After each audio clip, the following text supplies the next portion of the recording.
Before the time when you could just say to someone, "I'm sorry, I can't help that, I have Tourette's syndrome," and they knew right away what you meant, a lot of people used to ask me what that was, or just look at me like I was crazy. When my mother was explaining it to a playmate's mom when I was little, the child's mom said, "She has two rats?" and looked at my mom as if to say, "Why are you telling me this?" My mom quickly corrected her misinterpretation and explained Tourette's in detail. As I got older, I like to explain it as a short circuit in my brain that causes me to make movements I can't control and say things that I don't mean. What I realize now is that I probably wanted to say, it's like being captive in my own body. My arm or leg makes a movement and I can do nothing to stop it. It's like someone else is controlling me. My childhood is filled with normal, kid-like childhood memories. Going to the circus, playing on swing sets, eating ice cream, and going swimming in the summer. Birthday parties, cookouts, and water balloon fights. But nestled in between all those are quite a few not-so-normal events, ones I would sometimes rather forget. I was diagnosed with TS at age 6. My parents had to take me to the doctor after seeing an Oprah episode on Tourette's syndrome that apparently had put a name to my recent behavior. My parents had never heard of TS before this, let alone know how to treat it, so they kind of let the doctor do whatever he thought was best. Well, not hard to guess what that was. Medication. I was put on my first medication at age 6. Between the ages of 6 and 12, I possibly went through 30 different medications. Whenever I got an unwanted side effect, they would put me on a new med to combat that side effect, and so on and so forth. I once heard someone compare it to the old kid's rhyme of the old lady that swallowed the fly. So she swallowed a spider to kill the fly. Then she swallowed a bird to kill the spider, and a cat to kill the bird. I like the analogy because this is exactly what happens. And the next thing you know, you're on 7 or 8 different meds, and you don't even know who you are anymore.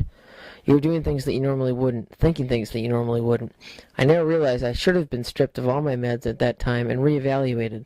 You know, peeled back all those layers of chemicals, and they would have uncovered the real me again, and yet that isn't what happened. I continued to be this drugged-out 8-year-old and did things that I can only hardly form in my imagination now.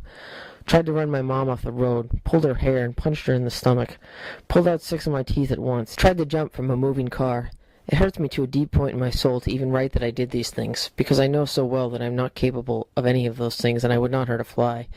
And that all these medications, whose intended purpose began at making these disturbing sounds and movements go away, had turned me into something I now realize was not me at all.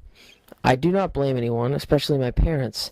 If anyone, I blame the doctors. My parents were only trying to make me normal and fit in so I could have a normal life in school. But they knew nothing about TS, so they put it in the doctor's hands.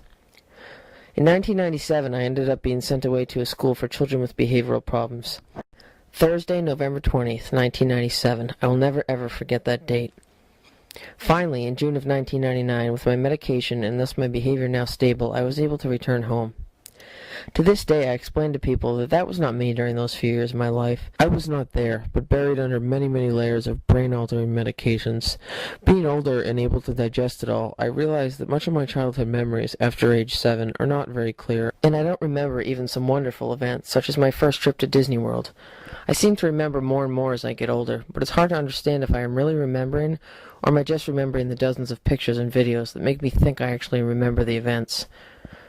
Looking back now, what I went through at such a young age has made me so much more of a stronger person. It has built the foundation for the person I am today. Throughout high school and college, things were a lot smoother, but my Tourette's symptoms still made me stand out. Then in 2004, I saw something on TV that would end up changing my life forever. An episode of Oprah profiled the radical new experimental brain surgery to treat severe TS symptoms. It was called DBS, or deep brain stimulation. The guest on the show was a 30-year-old man named Jeff Madovic, who had been the first patient in the United States to undergo the surgery for Tourette syndrome. They showed the films of him before his surgery. He could not walk in a straight line without his legs jerking all over, could not complete a simple sentence without stutters and grunts in between every word, and had resorted to drinking from a sippy cup because one of his tics was that he would squeeze the glass in his hand so hard that it would break and cut him.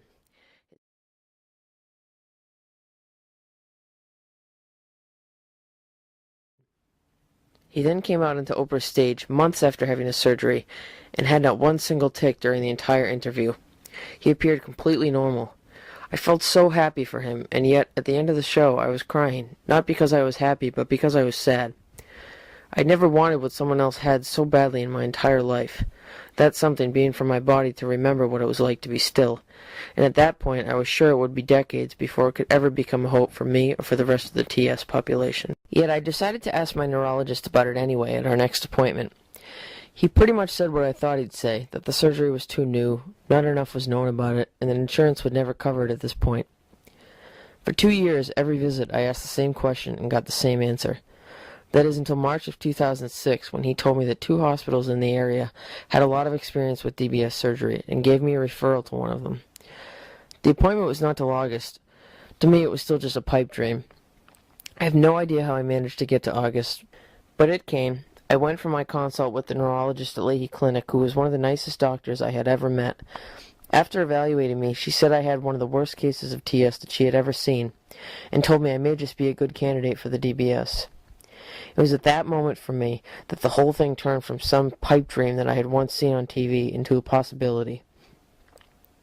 I went for all kinds of testing, but the hardest, and the one that would decide my final fate, was the psychological testing. For what seemed like forever, the final verdict was that I was intelligent, my test scores were higher than most, and that I was more than psychologically fit for brain surgery. To this day I cannot explain in words what I felt in that moment. I now knew without a doubt that that 10-year-old kid so long ago was definitely not me. This was me. I finally got called with a date sometime in November of 2006.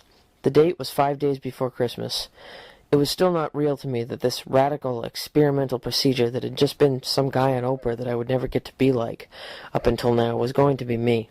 Of course, I also knew that this surgery was in its infancy nationwide, and that the entire thing may not even work. But I had faith in my team. I had to be awake for the surgery so they could know precisely when they had reached the right target in the brain.